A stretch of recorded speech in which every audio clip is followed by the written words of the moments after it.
دکھیے کے کام آتا ہے اور اس کی اعانت کرتا ہے تو پھر وہ راضی ہو جاتے ہیں۔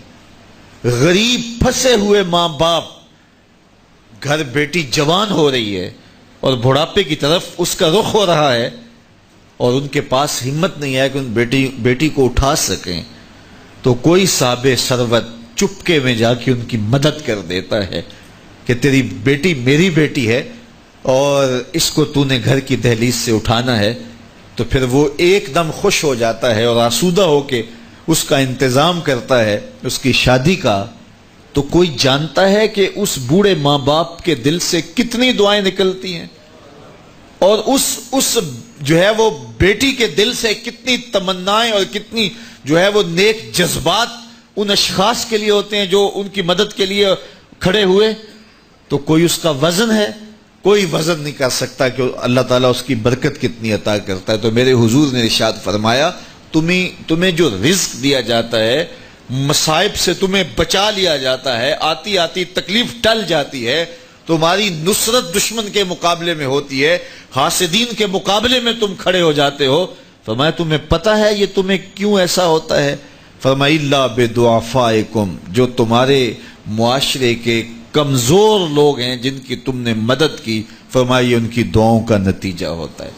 ان کے اٹھے ہوئے ہاتھ اللہ کبھی خالی نہیں موڑتا ہے۔ اس لیے لاچار لوگوں کی، دکھی لوگوں کی، بے بس اور بے آسرا لوگوں کی مدد کے لیے کھڑے ہو جایا کرو۔ وہ کسی نے کہا تھا کہ بڑوں کی بڑی بڑی خدمتوں سے وہ سکون نہیں ملتا جو چھوٹے چھوٹے لوگوں کی چھوٹی چھوٹی خدمتوں سے مل جاتا ہے۔ بڑوں کی بڑی خدمتیں بھی کریں تو وہ راضی نہیں ہوتے، لیکن چھوٹوں کی چھوٹی چھوٹی خدمتیں، یار غریب کو تو پیار سے کھڑا کر کے اس کے پشت پہ شفقت کا ہاتھ پھیر دیں تو وہ سارا دن خوشی سے گزار دیتا ہے کہ آج جو ہے وہ فلاں صاحب نے مجھے تکریم دی ہے، مجھے عزت دی ہے۔ تو میرے حضور نے فرمایا کہ تمہاری جو مدد ہوتی ہے اور رزق دیا جاتا ہے یہ تمہارے کمزوروں کی وجہ سے اللہ تعالیٰ تمہارے اوپر کرم فرماتا ہے۔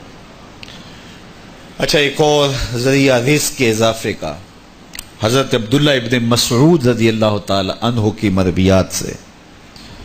یہ حضرت عبداللہ ابن مسعود جلیل القدر صحابی ہیں، ان کے ہاں بیٹیاں ہی بیٹیاں تھیں۔ اچھا، جب ان کا آخری وقت آیا اور یہ بڑے سخت بیمار ہو گئے تو نزع کی سی کیفیت طاری ہو گئی، تو حضرت عثمان غنی رضی اللہ تعالیٰ عنہ ان کا حال پوچھنے آئے۔ تو جب حال پوچھا، بیٹھے، گفتگو ہوئی، واپس چلنے لگے، تو حضرت عثمان غنی نے اشرفیوں کی 2 تھیلیاں نکال کے حضرت عبداللہ ابن مسعود کو پیش کی۔ تو انہوں نے کہا کہ مجھے تو اس کی ضرورت نہیں ہے، میں تو اس دنیا سے جا رہا ہوں، تو یہ مجھے کیوں دے رہے ہیں؟ تو حضرت عثمان نے کہا کہ یہ آپ کی بیٹیوں کے لیے، چونکہ آپ کی بیٹیاں ہی بیٹیاں ہیں تو یہ میں ان کے لیے پیش کر رہا ہوں، آپ کو تو واقعی ضرورت نہیں، دنیا سے جا رہے ہیں تو یہ ان کے لیے ہے۔ تو حضرت عبداللہ ابن مسعود نے پھر تھیلیاں موڑتے ہوئے کہا کہ میری بیٹیوں کو اس کی ضرورت نہیں ہے، اس لیے کہ میرے حضور نے فرمایا تھا کہ جس کے پاس سورہ واقعہ ہو اس کو غربت تنگ نہیں کر سکتی، تو میری بیٹیاں رات کو سونے سے قبل 1 مرتبہ سورہ واقعہ ضرور پڑھتی ہیں، اس لیے تم میری بیٹیوں کے بارے پریشان نہیں ہونا، اللہ کے فضل سے انہیں غربت تنگ نہیں کرے گی، ان کے پاس سورہ واقعہ جو موجود ہے۔ تو یہ کسی ایسے ضرورت مند کو دو جس کے پاس سورہ واقعہ نہیں ہے۔